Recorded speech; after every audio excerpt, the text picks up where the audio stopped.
जय Hind future commandos. कैसे हो आप सब?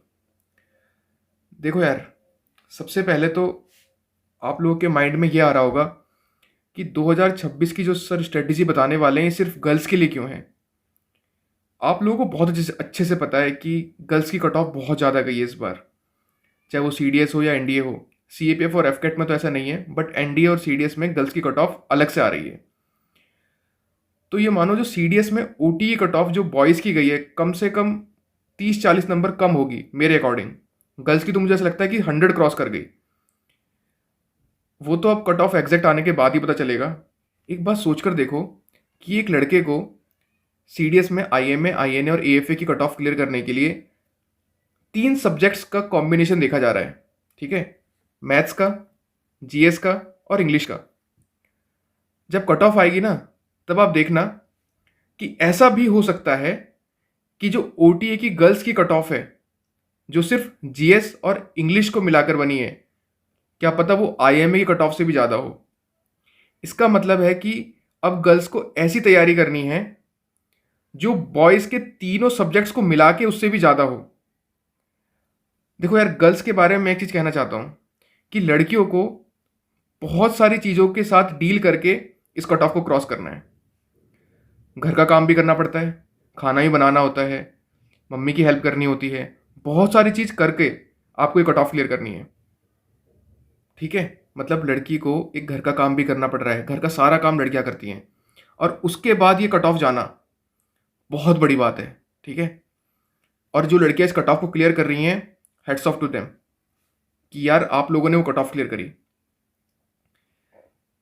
बट अब मेरा टारगेट ये है कि मैं आगे आने वाले 6-7 महीने में, ध्यान से देखो, अगर आप बहुत ध्यान से नोटिस करोगे तो आपको एक चीज़ समझ में आएगी कि जो N D A C D S का एग्ज़ाम है उसके लिए एग्जैक्ट 6 महीने बचे हुए हैं। आज 12 अक्टूबर है।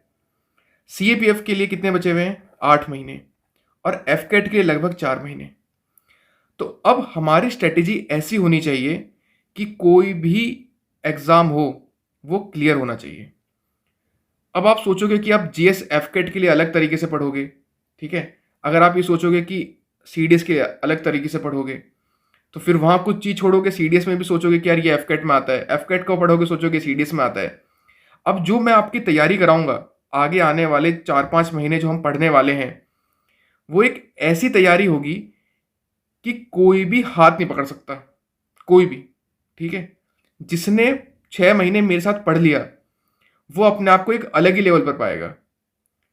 और बहुत सारे बच्चे चाहते हैं कि भैया आप अपना बैच लेकर आओ, कोर्स लेकर आओ। यार मैं उन लोगों की तरह तो नहीं हूं कि आप लोगों को बोलूं कि 3 ही मिनट के लिए कोर्स खुला हुआ है, ठीक है, आज ही एनरोल कर लो। मैं आप लोग की इमोशंस के साथ नहीं खेलना चाहता। ठीक है, मेरा बस एक ही मोटिव है कि आप लोग एग्जाम क्लियर कर लो। और एग्जाम क्लियर होगा कैसे? जितना मैं पढ़ाता जाऊं बस इतना पढ़ते जाओ। अब तरीका क्या है वो ध्यान से देखना। ये हमारी स्ट्रेटेजी है। सबसे पहले बात करेंगे रिटर्न की। ठीक है, रिटर्न की क्या स्ट्रेटेजी है?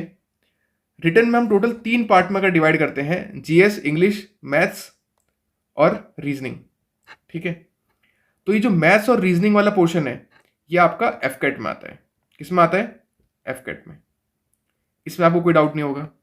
ठीक है, अब जो जीएस का पोर्शन है, जीएस में आपके सबसे पहले तो history, geography, economy, polity, environment और साइंस। साइंस भी 2 टाइप की आती है, एक आता है जनरल साइंस और एक आता है साइंस एंड टेक्नोलॉजी। ठीक है, अब मेरा टारगेट ये होगा कि मैं आपको ऐसा पढ़ाऊं कि आप लोग कोई भी एग्जाम दे लो, कोई भी एग्जाम, वो एग्जाम क्लियर होना चाहिए। अब टारगेट ये है कि सबसे पहले हम लोग हिस्ट्री कंप्लीट करेंगे, फिर ज्योग्राफी, इस तरीके से पूरा कोर्स कंप्लीट करना है। अब कोर्स कंप्लीट करने का तरीका क्या होगा? सबसे पहले एक सब्जेक्ट को पकड़ेंगे और वो सब्जेक्ट पूरा कंप्लीट करना है। ठीक है, अब बहुत सारे तरीके से चीज़ें पढ़ी जा सकती हैं, जैसे कि हम या तो पहले, जैसे मेरा तरीका क्या रहता है, मैं पहले कॉन्सेप्ट्स पढ़ाता हूँ, फिर एनसीईआरटी पढ़ाता हूँ, फिर पीवाईक्यू और फिर उसको याद कराता हूँ। अब हमें क्या करना है, इन चारों को कॉम्बिनेशन में लेके चलना है कि चारों चीज़ें एक साथ कवर हो जाएं। और वो एक साथ कवर होने का तरीका होगा जिसको मैं बोलूँगा वर्कबुक फॉर्मेट। क्या बोलूँगा? सब ध्यान से देखो, वर्कबुक फॉर्मेट, ठीक है। हम लोग पढ़ेंगे वर्कबुक फॉर्मेट में, और वर्कबुक फॉर्मेट के साथ ही मैं आपको पीवाईक्यूज कराऊंगा। याद रखना, चैप्टर वाइज हम सारे पीवाईक्यूज लेकर चलेंगे और वो वर्कबुक फॉर्मेट में कंप्लीट होगा। वर्कबुक क्या होता है? वर्कबुक में हम लोग कुछ प्रैक्टिस करते रहते हैं, ठीक है। कुछ ब्लैंक होगा, वहां फिलअप करोगे आप लोग, इस टाइप से वर्कबुक होती है। तो पीवाईक्यूज जब मैं आपको सॉल्व कराऊंगा तो पीवाईक्यूज के साथ ही कुछ ब्लैंक चीजें रहेंगी कि यार इसके आगे पीछे चीजें क्या हो सकती हैं, वो मैं आपको उस वर्कबुक में कराऊंगा, ठीक है। तो कल से हम इसको स्टार्ट करेंगे, और किसी को कोई भी डाउट है ना तो आप मेरे को पर्सनल मैसेज कर सकते हो। ये मेरा नंबर है 8954977090, ठीक है। आप लोग यहाँ मुझे मैसेज कर सकते हो। सब कुछ मैं आपको यूट्यूब पर पढ़ाऊंगा। एक महीने में एक सब्जेक्ट कंप्लीट करना है, ये टारगेट रहेगा। तो इस तरीके से, जैसे सीडीएस के एग्जाम के लिए टोटल 6 महीने हैं, तो 6 महीने में हमारा पूरा कोर्स कंप्लीट होना चाहिए। और जैसे जैसे हमारा जीएस का पोर्शन कंप्लीट होगा, इसी के साथ साथ बीच में हमको 3 चीज़ें और कंप्लीट करनी है, इंग्लिश, मैथ्स और करंट अफेयर, ठीक है। क्योंकि अगर आप सीडीएस की, एनडीए की कट ऑफ क्लियर करना चाहते हो तो जीएस एक बहुत इंपॉर्टेंट पोर्शन है। इंग्लिश में वोकैब वाला पोर्शन बहुत इंपॉर्टेंट है। आप सोचो, मैंने एग्जाम से पहले आपको 1 महीने पढ़ाया था, और 1 महीने में हमने कितना कंटेंट कवर कर लिया। और अब क्या टारगेट होगा?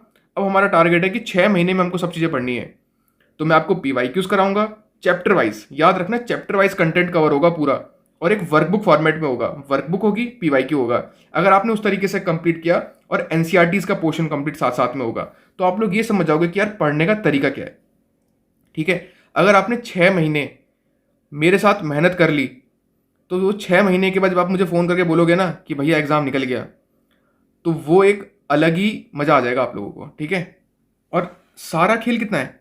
सारा खेल बस 6 महीने का है। कितने महीने का है? बस 6 महीने का खेल है। अगर आप 6 महीने मेहनत कर ली तो बहुत इजीली रिजल्ट आ जाएगा, बहुत इजीली। याद रखना, सीडीएस की कट ऑफ जो इंडिविजुअल सब्जेक्ट में जाती है वो लगभग 20 नंबर जाती है। अब जब मैं आपकी तैयारी कराऊंगा ना, याद रखना वो जो 20 नंबर जाती है, और अगर 10,000 बच्चे मुझसे पढ़ लिए तो कट ऑफ 40 जाएगी, ठीक है। अगर, क्योंकि इतनों का रिजल्ट क्लियर होता है लगभग, तो अगर इतने बच्चों ने अगर मुझसे पढ़ाई कर ली तो कट ऑफ 40 जाएगी जीएस की। बस आप लोग मेरे साथ साथ मेहनत करते जाना, ठीक है। और किसी को कोई भी डाउट है, आप लोग टेलीग्राम भी ज्वाइन कर लीजिए, क्योंकि जो आपको यहाँ पे जो पीडीएफ्स होंगी वो आपको टेलीग्राम पे प्रोवाइड होंगी, ठीक है। आपको कहाँ मिलेंगी? टेलीग्राम पे।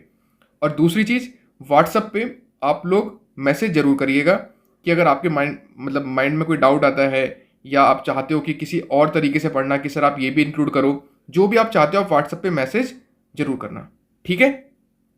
और कोई भी डाउट है मुझसे आप पूछ सकते हो कभी भी फ़ोन करके भी, ठीक है। ये मेरा नंबर है, ठीक है। चलिए, थैंक यू फ्रेंड्स, जय हिंद।